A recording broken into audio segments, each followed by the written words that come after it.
이 시간 함께 하나님의 말씀 읽도록 하겠습니다. 오늘 우리에게 주시는 하나님의 말씀은 열왕기상 19장 1절부터 14절까지의 말씀입니다. 구약성경 549면에 있습니다. 하나님의 말씀을 봉독하겠습니다. 아합이 엘리야가 행한 모든 일과 그가 어떻게 모든 선지자를 칼로 죽였는지를 이세벨에게 말하니 이세벨이 사신을 엘리야에게 보내어 이르되 내가 내일 이맘때에는 반드시 내 생명을 저 사람들 중 한 사람의 생명과 같게 하리라. 그렇게 하지 아니하면 신들이 내게 벌 위에 벌을 내림이 마땅하니라 한지라. 그가 이 형편을 보고 일어나 자기의 생명을 위해 도망하여 유다에 속한 브엘세바에 이르러 자기의 사환을 그곳에 머물게 하고 자기 자신은 광야로 들어가 하룻길쯤 가서 한 로뎀나무 아래에 앉아서 자기가 죽기를 원하여 이르되 여호와여 넉넉하오니 지금 내 생명을 거두시옵소서. 나는 내 조상들보다 낫지 못하니이다 하고 로뎀나무 아래에 누워 자더니 천사가 그를 어루만지며 그에게 이르되 일어나서 먹으라 하는지라. 본즉 머리맡에 숯불에 구운 떡과 한 병 물이 있더라. 이에 먹고 마시고 다시 누웠더니 여호와의 천사가 또 다시 와서 어루만지며 이르되 일어나 먹으라. 내가 갈 길을 다 가지 못할까 하노라 하는지라. 이에 일어나 먹고 마시고 그 음식물의 힘을 의지하여 40주 40야를 가서 하나님의 산 호렙에 이르니라. 엘리야가 그곳 굴에 들어가 거기서 머물더니 여호와의 말씀이 그에게 임하여 이르시되 엘리야야 내가 어찌하여 여기 있느냐. 그가 대답하되 내가 만군의 하나님 여호와께 열심히 유별하오니 이는 이스라엘 자손이 주의 언약을 버리고 주의 제단을 헐며 칼로 주의 선지자들을 죽였으며 오직 나만 남았거늘 그들이 내 생명을 찾아 빼앗으려 하나이다. 여호와께서 이르시되 너는 나가서 여호와 앞에서 산에 서라 하시더니 여호와께서 지나가시는데 여호와 앞에 크고 강한 바람이 산을 가르고 바위를 부수나 바람 가운데 여호와께서 계시지 아니하며 바람 후에 지진이 있으나 지진 가운데에도 여호와께서 계시지 아니하며 또 지진 후에 불이 있으나 불 가운데에도 여호와께서 계시지 아니하더니 불 후에 세미한 소리가 있는지라. 엘리야가 듣고 겉옷으로 얼굴을 가리고 나가 굴 어귀에 서매 소리가 그에게 임하여 이르시되 엘리야야 내가 어찌하여 여기 있느냐. 그가 대답하되 내가 만군의 하나님 여호와께 열심히 유별하오니 이는 이스라엘 자손이 주의 언약을 버리고 주의 제단을 헐며 칼로 주의 선지자들을 죽였음이오며 오직 나만 남았거든 그들이 내 생명을 찾아 빼앗으려 하나이다. 아멘. 기도 잠깐 하겠습니다. 하나님 아버지, 우리 청년 공동체 귀한 예배의 자리로 함께 드릴 수 있도록 교회에서 미처 교회 오기 어려운 우리 사랑하는 청년들 영상으로 있는 곳에서 예배자로 나아갑니다. 이 시간에도 주 성령께서 어디 있든지 우리를 하나로 묶어주시고 청년 공동체가 오늘 보궐선거를 하게 됩니다. 주님 잘 회장과 총무가 선출되어지고 귀한 일꾼들로 하나님 앞에 우리 모두가 묶여져서 또 한 해 동안 귀한 일들이 잘 진행되게 하옵시고 진행되어지고 있는 동행 프로젝트와 상반기 성경 특강에도 크신 은총 내려 주시옵소서. 청년 공동체를 일찍이 묶어주시고 우리 삶의 자리가 조금씩 다르지만 그래도 동일하신 하나님 말씀을 가지고 우리가 한 주 한 주 살아가게 해주신 것 감사드립니다. 예수 청년들이 어디 있든지 우리 주님 바라보며 믿음 가지고 살아갈 수 있도록 역사하옵시고 다시 일어나는 용기 갖게 하여 주시옵소서. 예수님 이름으로 기도하옵나이다. 아멘.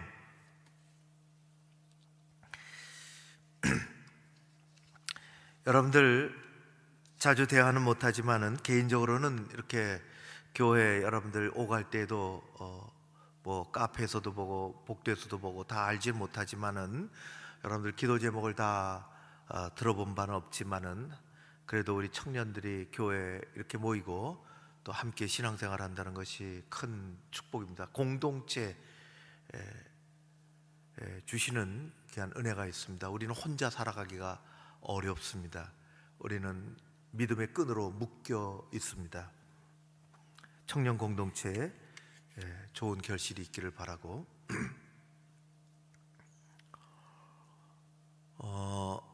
여러분들이 알는지 세계적인 수필가, 철학자, 사상가라고 할까요? 20세기 간디에게, 그리고 마틴 루터 킹 목사님에게도, 또 많은 사회 활동하는 분들에게도, 미국 사회뿐만 아니라 전 세계에 많은 영향력을 사상적으로 미쳤던, 지금부터 꼭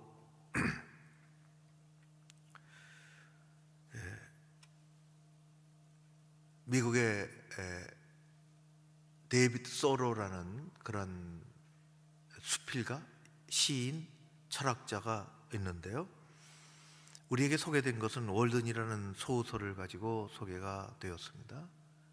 월든이라는 소설이라기보다는 그 숲속에서의 삶의 깊은 성찰, 또 자연이 주는 어떤 깊은 내면의 움직임, 이런 것들을 작자는 글의 무게로 전 세계 많은 영향력을 지금도 주고 있는데, 그리고 데이비드 소로의 많은 서간도 있고, 또 글도 있고, 이렇게 수필도 있고, 우리나라 데이비드 소로의 전문가인 것 같아요. 그분을 내가 잘 모르지만은 소로의 글을 이것저것에서 발췌해서 생각하기 아주 좋은 글들, 우리의 내면을 깊게 만드는 그런 글들을 모아서 책을 엮었는데, 제가 그 책을 사서, 그런 것은 한숨에 보는 책이 아니죠. 늘 하루에 몇 장씩 이렇게 떠들어 보는 그런 책인데, 참 깊은 한 사람의 생각들이 많이 자연에 대해서, 인간관계에 대해서, 인생의 삶에 대해서 그런 내용들이 주제별로 이렇게 엮여져 있는 중에, 월든에서 나온 이야기인데, 그 책을 읽는 중에 데이비드 소로는 자기에게 3가지 의자가 있다고 얘기를 했습니다. 하나는 혼자 앉는 고독의 의자, 2번째는 우정의 의자, 3번째는 친교, 사교의 의자라고 했습니다. 그 3가지 종류의 의자가 실물적으로 있는 거 없는 거 그건 모르겠으나, 내가 받아들이기는, 첫 번째 고독의 의자는 자기가 어떤 일이 있으면 자주 그 의자에 가서 앉아, 고독의 의자라는 것이 자기가 스스로 성찰하는 거겠죠.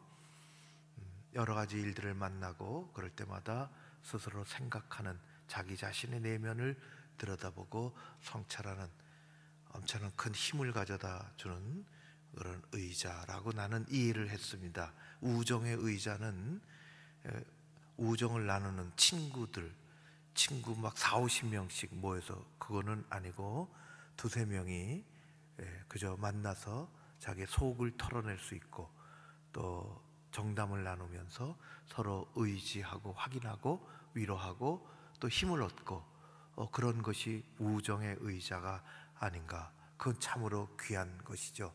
우리는 혼자 살아갈 수 없고 혼자 신앙생활할 수 없는데, 우리가 때로는 우리의 마음에 참 깊은 어려움이 있을 때 누군가 그것을 누구에겐가 꺼내놓고 함께 대화하고 위로받고 격려받고 또 기도하고 또 이겨나가는 것이 우정의 의자라고 나는 이해를 했습니다. 그분은 3번째로 자기에게 있는 의자가 친교의 의자라고 했습니다.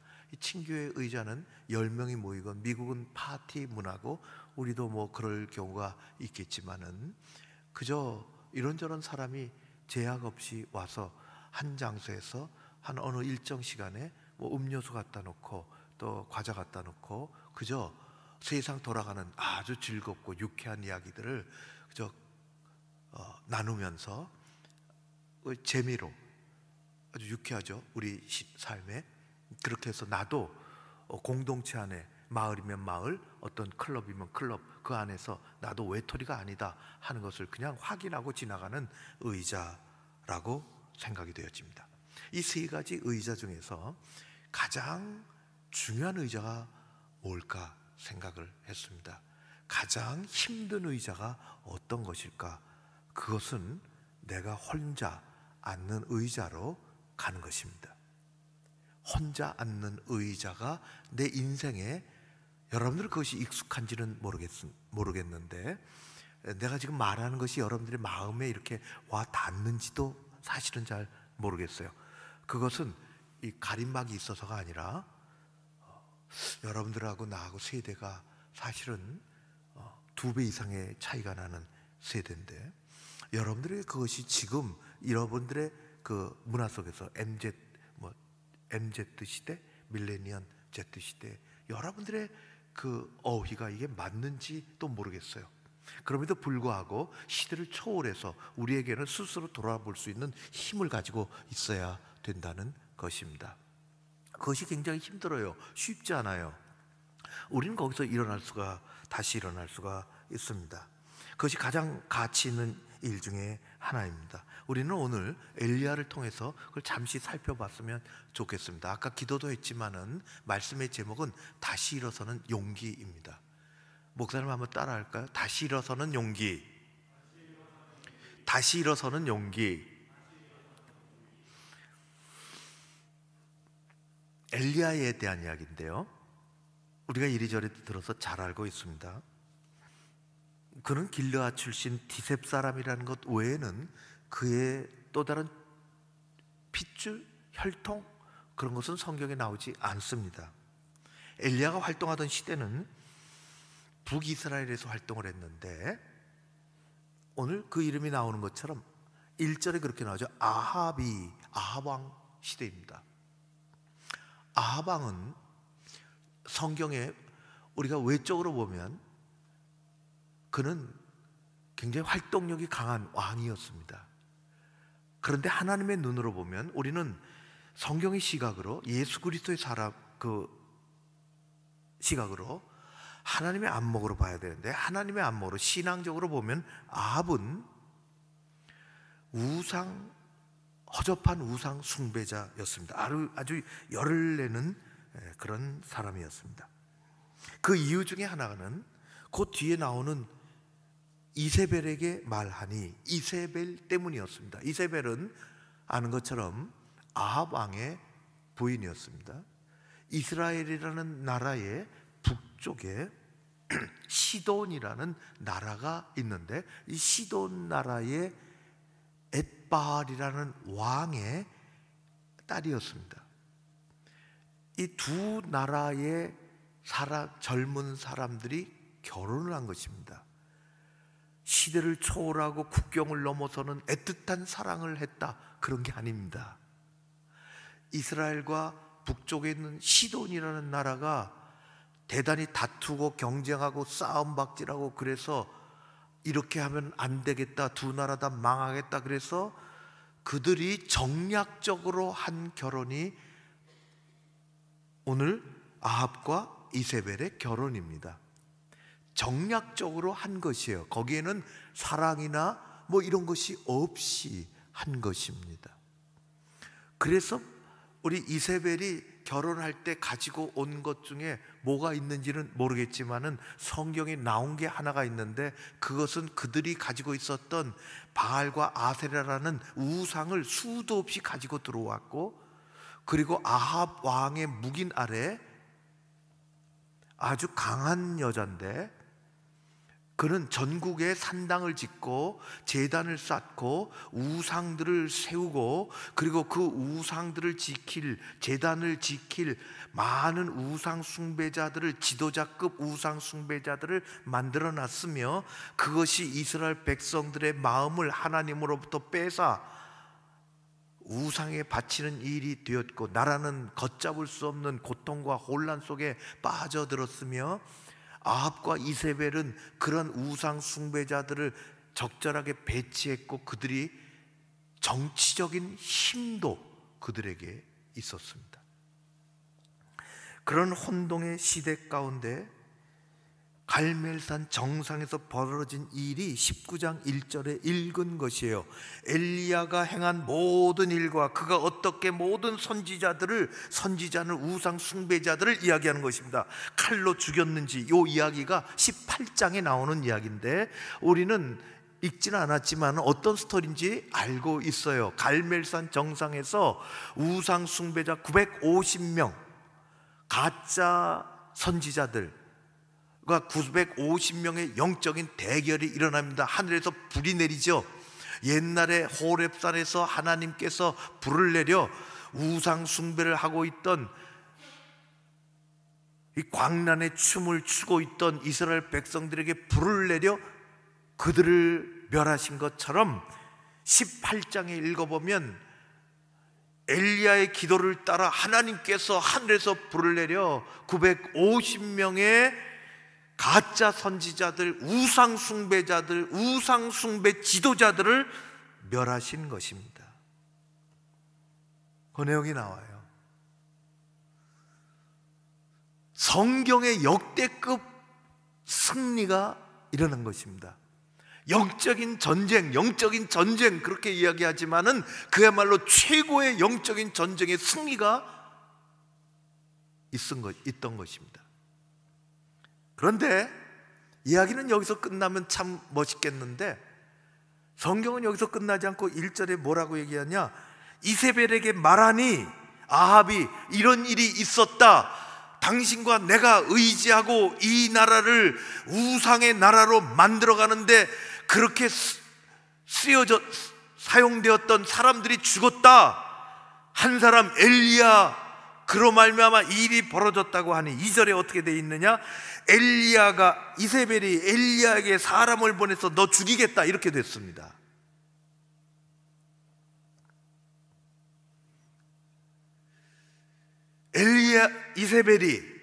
이세벨은 막강한 나라의 군사력, 정보력 다 갖고 있는 사람이요. 아합과 이세벨이. 여러분들 혹시 매스컴이나 이 시사에 대한 그 관심도 있을지 모르겠는데 작년 8월에 소련의 국내선 비행기를 타고 가던 나발리라는 사람이 한 40대 후반쯤 됐을까요? 세계적인 저항운동가죠. 소련의 푸틴 대통령의 독재를 온몸으로 혼자 막아내는 그런 사람이 비행기 타고 가다가 노비촉이라고 하는 세상에 어마무시한 아주 치명적인 독극물의 테러를 받고 쓰러져서 거의 죽게 됐는데 병원으로 실려가요. 뒤에는 누가 있었는가 세상이 다 알고 있어요. 푸틴 대통령이 벌써 여러 번 암살하려고 했고 그때마다 기적적으로 살아났고, 노비촉이라는 것에 음료수에 탔는지 기내 음식에 탔는지 그걸 먹고 쓰러져서 금방 버둥거리고 거품을 물고 죽어가는데 병원으로 실려갔어요. 병원에서 치료해 줄까요? 다 한통속인데. 그래서 서방세계가 나섰습니다. 인권운동가가 나섰습니다. 우리가 치료한다고 독일이 데려갔죠. 독일이 데려가서 최고의 의술로 살려냈어요. 거의 기적 같은 일입니다. 다시 또 살아났어요, 나발리가. 그리고 바깥에서 운동을 하자, 저항운동을 해도 그런데 그는 아내와 함께 비행기 타고 자기 나라로 들어갔어요. 붙잡히겠죠. 다시 감옥으로 들어갔습니다. 그의 요즘의 사진은 정말 저게 나발린가 할 정도로 그 몰골이 상했습니다. 거의 반 죽어 있어요. 감옥에서 가만두겠어요? 엘리야와 이세벨 사이는 이것보다 더한 것 같습니다.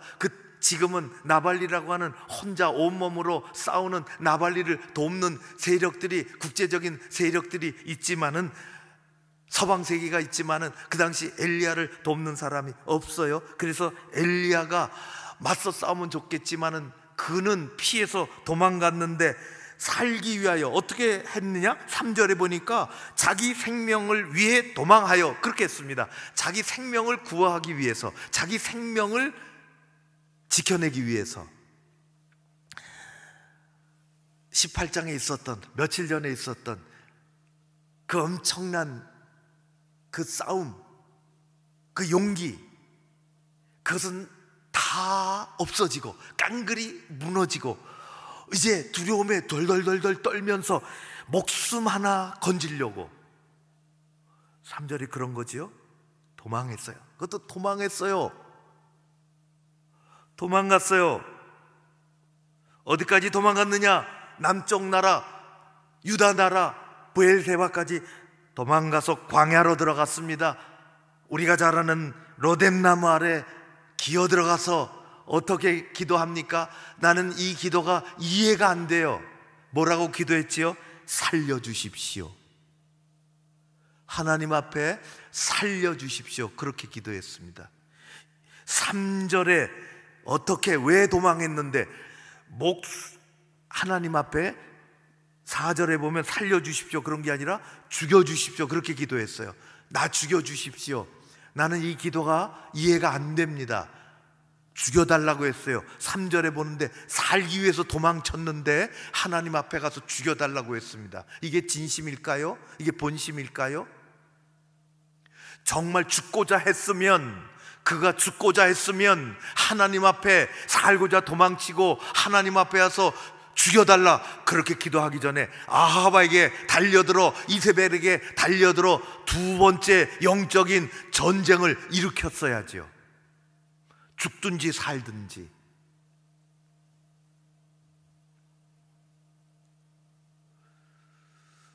그가 얼마나 두려웠으면. 우리를 두렵게 하는 게 뭘까요? 세상에 우리를 어렵게 하는 것들이 많이 있습니다. 우리를 주저앉게 만드는 일이 많이 있습니다. 어제는 괜찮았는데 오늘 그런 일이 일어나기도 합니다. 우리 젊은이들 마음속에 두려움을 가져다 주는 것은 무엇이 있을까요? 어떤 것이 있을까요? 오늘 엘리야는 그 두려움이 얼마나 강했는지, 엊그저께 950명을 물리쳤던 그 영적인 대결에서의 그 용감함, 그 영적인 충만함, 그것이 다 사라지고 두려워서 목숨 하나 건지려고 도망치고 하나님 앞에서 죽여달라고 했습니다. 우리는 신약에 보면 사도 바울의 영적인 전쟁 이야기가 나옵니다. 우리는 엘리야는 아니지요. 우리는 엘리야처럼 부름받은 사람, 선지자로 부름받지도 않았고 엘리야 근처에까지 갈 수 없는 사람입니다. 근처에도. 그러나 분명한 것은 엘리야와 같은 정도의 그런 일은 아니지만 우리는 개인적으로 보면은 그것보다 더 우리는 각각의 인격이 있고 우리는 각각의 사정이 있기 때문에 엘리야가 겪은 것보다도 더 큰 고통과 어려움과 그리고 두려움을 만날 수도 있어요. 그 개인이 만나는 것은 결코 객관적인 것이 아니라 주관적이기 때문에 그렇습니다. 우리도 막다른 골목에 가 있기도 해요. 둘 중에 하나, 성경은 둘 중에 하나라. 그 두려움과 대항해서 싸우든지 거기서 도망치든지. 엘리야는 얼마나 힘들었는지 도망쳤습니다. 죽여달라고 했습니다. 성경은 영적인 싸움에, 믿음의 영적인 싸움이라면 그것을 회피하지 말고 싸워서 이기라 말씀합니다. 그것이 성경의 한결같은 말씀입니다. 여러분 청년들, 여러분들의 직장생활에, 학교에, 사회에서, 대인관계에 있어서 어떤 문제, 우리 자매가 우리 아까 기도도 참 정말 감동 있게 나도 그렇게 기도에 이렇게 정말 아멘하고 같이 했는데 우리에게 여러 가지 문제가 있어요. 그것이 영적인 싸움이라면, 여러분들이 이겨야 될 싸움이라면 싸워서 이겨야 됩니다. 디모데 이렇게 얘기합니다. 디모데에서 믿음의 선한 싸움을 싸우라, 영생을 취하라, 이겨라. 디모데 후서에 가서 사도 바울은 이렇게 얘기합니다. 나는 선한 싸움을 싸우고 나의 달려갈 길을 다 마치고 믿음을 지켰다고 이야기합니다. 그것이 영적인 싸움, 여러분들 믿음의 싸움, 그것이 아니면 우린 거기에 싸움에 몰입할 필요가 없습니다. 믿음의 영적인 싸움이 있는가 하면 욕심을 따라, 개인의 육체의 욕심을 따라 나오는 싸움, 다툼이 있습니다.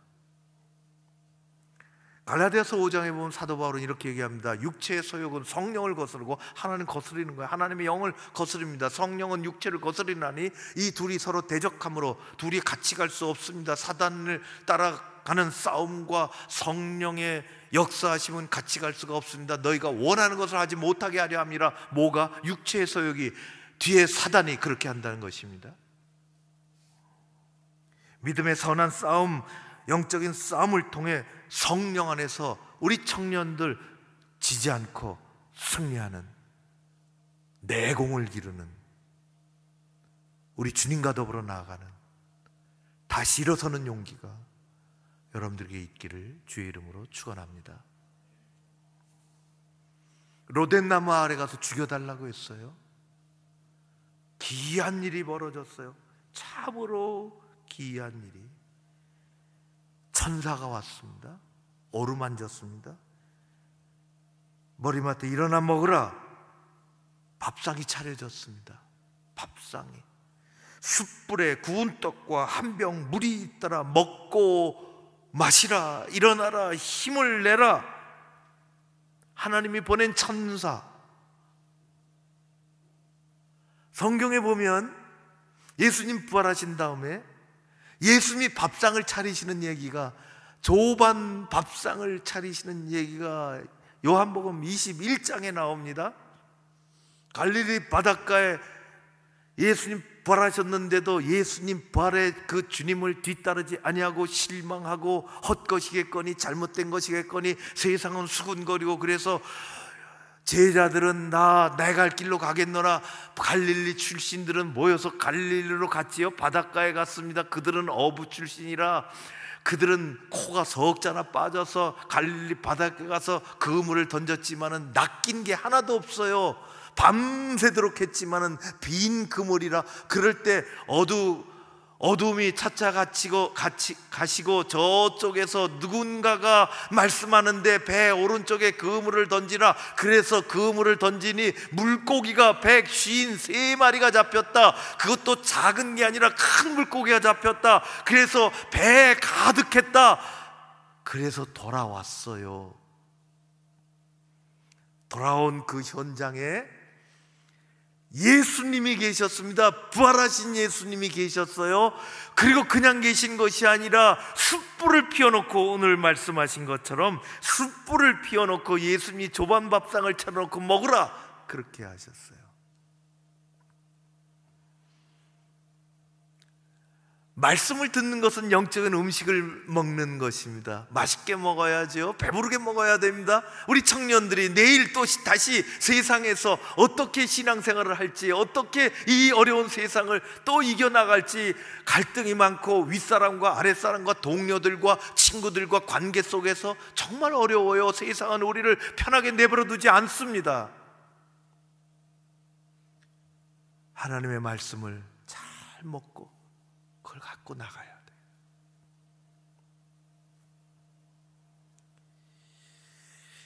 그 당시도 부활하신 예수님이 차려주신 것을 보고 제자들이 먹고 나가서 하나님의 길을 갔죠. 부활의 길을 갔습니다. 여기도 그래요. 천사가 뭐라고 합니까? 먹여주면서 힘을 내라고 하면서 7절에 이렇게 얘기합니다. 천사가 일어나 먹으라. 내가 갈 길을 다 가지 못할까 하노라. 아주 의미심장한 말입니다. 여기서 끝날 줄 알았는데, 여기서 기운 차리고 끝낼 줄 알았는데, 천사는 의미심장한 말을 합니다. 여기가 아니다. 갈 길이 있다. 갈 길을 가라. 그렇게 했어요. 음식도 먹고 괜찮았는데 천사는 음식을 먹여주고 이제 돌아가라, 그런 게 아니에요. 근본적인 게 필요해요. 우리 신앙생활은 감성만 가지고 하는 것이 아닙니다. 아주 근본적인, 우리가 일어서야 하는 용기가 필요한 것입니다. 그래서 뭐라고 했어요? 내 갈 길이 갈 길을 다 가지 못할까 하노라. 일어서서 가라. 어디로 갈까요? 미는 곳이 있어요. 가라고 미는 곳이 있어요. 그래서 간 곳이 호렙산입니다. 그래서 호렙산에 40일 동안 걸어가서 호렙산에 도착한 것이에요. 호렙산은 어떤 산입니까?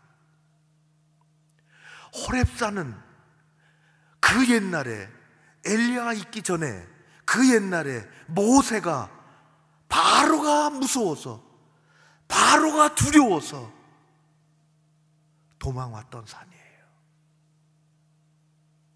호렙산은 세상이 무서워서 모세가 도망왔던 산입니다. 지금 똑같은 일이 또 벌어지고 있어요. 세상이 두려워서 무서워서 목숨 하나 건지려고 죽여달라고 했던 엘리야가 무서워서 온 곳이 호렙산이에요. 모세가 무서워서 호렙산에 피할 때 하나님이 나타나셨습니다. 하나님이 모세를 일으켜 세워주셨죠.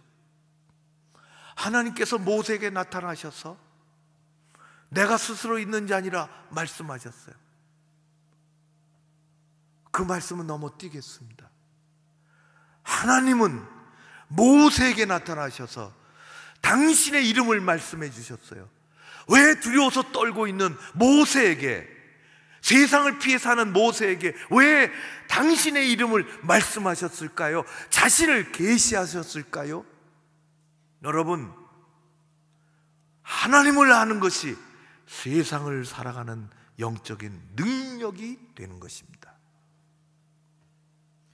청년 여러분, 여러분들이 세상을 이기는 힘은 세상에서 배운 지식도 필요하고 세상에서 관계 맺는 사람들과의 그런 어떤 관계도 관련성도 필요하지만 우리가 세상을 이기는 궁극적인 힘은 어디서 오는가? 하나님에게서부터 오는 것입니다. 세상을 이기려면 하나님이 주신 것을 가지고 이겨야 될 수밖에 없어요. 그래서 우리는 하나님께 나가는 것이에요. 하나님을 알아가려고 하는 것이에요. 힘써 여호와를 알라. 힘써 여호와를 알아. 우리는 취미 삼아 성경 공부하는 거 아니에요. 우리는 시간이 남기 때문에 성경을 들여다보는 것이 아닙니다. 시간이 부족해도, 어려운 일이 있어도, 우리는 좌절해도 무릎 꿇고 하나님 앞에 가는 이유는 하나님을 알아야, 하나님이 어떤 분이신 줄 알아야 우리는 하나님이 주신 힘을 가지고 세상을 이길 수 있는 사람들입니다. 모세를 두려움을 내어쫓고 용기를 주시고 다시 애굽으로 돌려보내셨습니다. 모세야, 돌아가라. 그리고 너는 바로를 이길 뿐만 아니라 광야 40년도 이겨야 된다. 광야 40년 동안의 세월이 얼마나 두려움이 많겠는가. 그것도 이겨야 된다. 다시 일어서는 용기, 다시 일어서는 용기 누가 주시느냐? 하나님이 모세에게 주신 것처럼 지금 하나님께서 엘리야를 거기까지 부르시고 모세에게 하셨던 것처럼 나타나셔서 나와라, 굴 안에 있지 말고 나와라. 그리고 산을 향하여 서라. 산을 향하여 서라. 무슨 말일까요? 내 앞에 서라, 그런 것입니다. 하나님 모세 앞에 서신 것처럼 너 내 앞에 서라, 그렇게 말씀하셨어요. 오늘 말씀 보니까 산 앞에 서니 바람이 불고 지진이 나고 불이 일어나고 미세한 소리가 들리고, 성경에는 이 모든 하나님의 임재 현상들이 성경 곳곳에 나옵니다. 하나님은 거센 바람으로 임재하시기도 하셨어요. 어마무시한 바람으로 하나님은 말씀하십니다. 하나님은 지진으로도 말씀하신 적이 한두 번이 아닙니다. 하나님의 인재 현상들입니다. 하나님은 이런 모습으로 나타나셔서 세상을 심판하시기도 하시고, 세상을 꾸짖기도 하시고, 잘못을 말씀하시기도 하시고, 세상을 다스리시기도 하십니다. 하나님은 불로도 임재하셨습니다. 불로도 심판하셨습니다. 하나님은 세미한 음성으로 사람의 마음을 바꿔놓으시기도 하셨습니다. 지금 하나님은 엘리야 앞에 세미한 음성으로 엘리야를 교육하고 계십니다. 다시 일어설 용기를 넣어주고 계시는 것입니다. 엘리야야, 일어나라. 그리고 다시 왔던 길로 가라. 이것은 오래전에 모세에게 하셨던 그대로 말씀하시는 것입니다. 모세야, 일어나라. 다시 애굽으로 가라. 엘리야야, 일어나라. 다시 너는 아합 백성들이 있는 곳으로 가라. 사랑하는 청년 여러분, 우리는 세상으로 가는 사람들입니다. 다시 일어나서 용기를 가지고 세상으로 가는 것입니다. 하나님만이 우리에게 용기를 주시는 분이십니다. 결론을 맺겠습니다. 세상에 가장 어려운 것은 혼자 앉는 의자로 가는 것입니다. 세상에 가장 가치 있는 것은 혼자 앉아있는 의자로 가는 것입니다. 이게 어려워요. 요즘 세상은 그거 안 하려고 그래요. 혼자 있으면 두렵다는 것입니다. 혼자 있으면 내가 외톨이가 되고 뒤처진 것 같이 여기는 것입니다. 그러나 성경은 그렇게 말하지 않습니다. 하나님 앞에 혼자 있는 시간을 가지라고 말합니다. 그래서 하나님 말씀하셨어요. 모세 앞에 하나님 나타나셨지요. 혼자 호렙산으로 올라오라고 하나님 모세에게 말씀하셨어요. 하나님 엘리야에게 말씀하십니다. 혼자 산 앞에 서라, 내 앞에 서라. 우리는 하나님 앞에 혼자 홀로 되어 예수님 그렇게 기도하셨던 것처럼 말씀도 내가 받고 기도도 내가 하고 그 말씀 가지고 다시 일어서는 용기를 가지고 세상으로 나가는 것입니다. 혼자 앉는 의자로 가야 됩니다. 그것이 호렙산일 수도 있고, 어떤 사람은 혼자 기도하는 시간일 수도 있고, 어떤 사람은 혼자 숲속을 거니는 시간일 수도 있어요. 예수님은 혼자 앉는 의자를 이렇게 말씀하셨습니다. 마태복음 6장, 너는 기도할 때 내 골방으로 들어가 문을 닫고 은밀한 중에 계신 내 아버지께 기도하라. 은밀한 중에 보시는 내 아버지께서 갚으시리라. 다시 일어서는 용기, 다시 일어서는 용기는 세상에서 오지 않습니다.